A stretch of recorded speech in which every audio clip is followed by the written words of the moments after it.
हमारे खुदावंद यीशु की अंजील मुक़द्दस लूका के मुताबिक उसका 13वां बाब 22 से 30 आयत तक। उन दिनों में यीशु यरूशलेम को जाते हुए शहर शहर और गांव-गांव जाकर तालीम देता था। और किसी ने उससे कहा, ए खुदावंद, क्या निजात पाने वाले थोड़े हैं? उसने उनसे कहा कि जहाँ पेशानी करो कि तुम तंग दरवाजे से दाखिल हो, क्योंकि मैं तुमसे कहता हूँ कि बतेरे कोशिश करेंगे कि दाखिल हों मगर ना हो सकेंगे। जब घर का मालिक उठकर दरवाज़ा बंद कर चुका हो तो तुम बाहर खड़े होकर यूँ कहते हुए दरवाज़ा खटखटाना शुरू करोगे कि ए खुदावंद, हमारे लिए खोल दे। और वो जवाब देकर तुमसे कहेगा कि मैं तुमको नहीं पहचानता, तुम कहाँ के हो। तब तुम कहने लगोगे कि हमने तेरे हजूर में खाया पिया और तूने हमारे बाज़ारों में तालीम दी। लेकिन वो तुमसे कहेगा, मैं तुमको नहीं पहचानता, तुम कहाँ के हो। ऐ सारे बदकिरदारों, मेरे पास से दूर हो जाओ। वहाँ रोना और दांतों का पीसना होगा।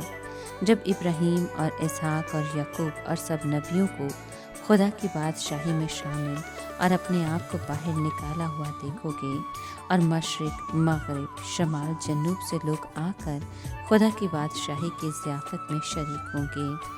और देखो, बाज़ आखिर ऐसे हैं जो अव्वल होंगे और बाज़ अव्वल हैं जो आखिर होंगे। पाक कलाम के पढ़े और सुने जाने पर खुदावंद की बरकत हो, खुदा का शुक्र हो। अजीज़ दोस्तों, यीशु मसीह ने यहूदिया और यरूशलेम में लोगों को तालीम दी और उन्हें शिफा भी दी। फिर वो दरियाए उर्दन के पार शहर शहर तालीम देने लगा। लेकिन वो ज़्यादा देर उस इलाके में नहीं रुका, क्योंकि उन्हें वापस यरूशलेम जाना था। इस इलाके में एक आदमी ने यीशु से पूछा कि मालिक, क्या ये सच है कि कम ही लोग निजात पाएंगे? शायद इस आदमी ने सुना था कि मजहबी रहनुमाओं की अक्सर इस मौजू पर बहस होती थी कि आया ज़्यादा लोग निजात पाएंगे या फिर सिर्फ कम। इस सवाल का जवाब देने की बजाय यीशु ने वहाँ मौजूद लोगों को बताया कि निजात हासिल करने के लिए ज़रूरी है कि वो तंग दरवाजे से दाखिल होने की जी तोड़ कोशिश करें। मगर इतनी सख्त कोशिश करना क्यों ज़रूरी है? यीशु ने इसकी भी वजह बताई। उन्होंने कहा कि मैं आपसे कहता हूँ कि बहुत से लोग अंदर जाने की कोशिश करेंगे लेकिन जा नहीं सकेंगे। फिर यीशु मसीह ने जी तोड़ कोशिश करने की अहमियत पर जोर देते हुए एक और मिसाल दी कि जब घर का सरबराह उठकर दरवाजे को ताला लगा लेगा तो आप बाहर खड़े होंगे और दरवाज़ा खटखटाएंगे और कहेंगे कि हम मालिक दरवाज़ा खोल दें। लेकिन वो आपसे कहेगा कि बुरे काम करने वालों, मैं तुम्हें नहीं जानता, मुझसे दूर हो जाओ।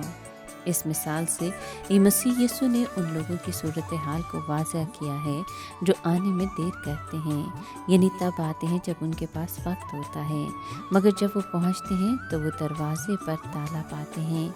इन लोगों को वक्त पर आना चाहिए था, चाहे ऐसा करना उनके लिए कितना ही मुश्किल क्यों ना हो। यही सूरत हाल यीशु के ज़माने के लोगों की थी।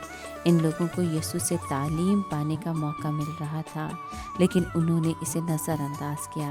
उन्होंने खुदा की इबादत को अपनी ज़िंदगी में पहला दर्जा नहीं दिया। इसके अलावा उन्होंने यीशु मसीह को कबूल भी नहीं किया, जिसके ज़रिए से उन्हें निजात मिलनी थी। इसलिए यीशु ने कहा कि ये लोग बाहर खड़े होकर रोएंगे और दांत पीसेंगे। अलबत्ता कुछ लोग मशरिक और मगरिब से और शमाल और जनूब से, इन्हीं तमाम कौमों से आएंगे और खुदा की बादशाही में मेज़ पर बैठेंगे।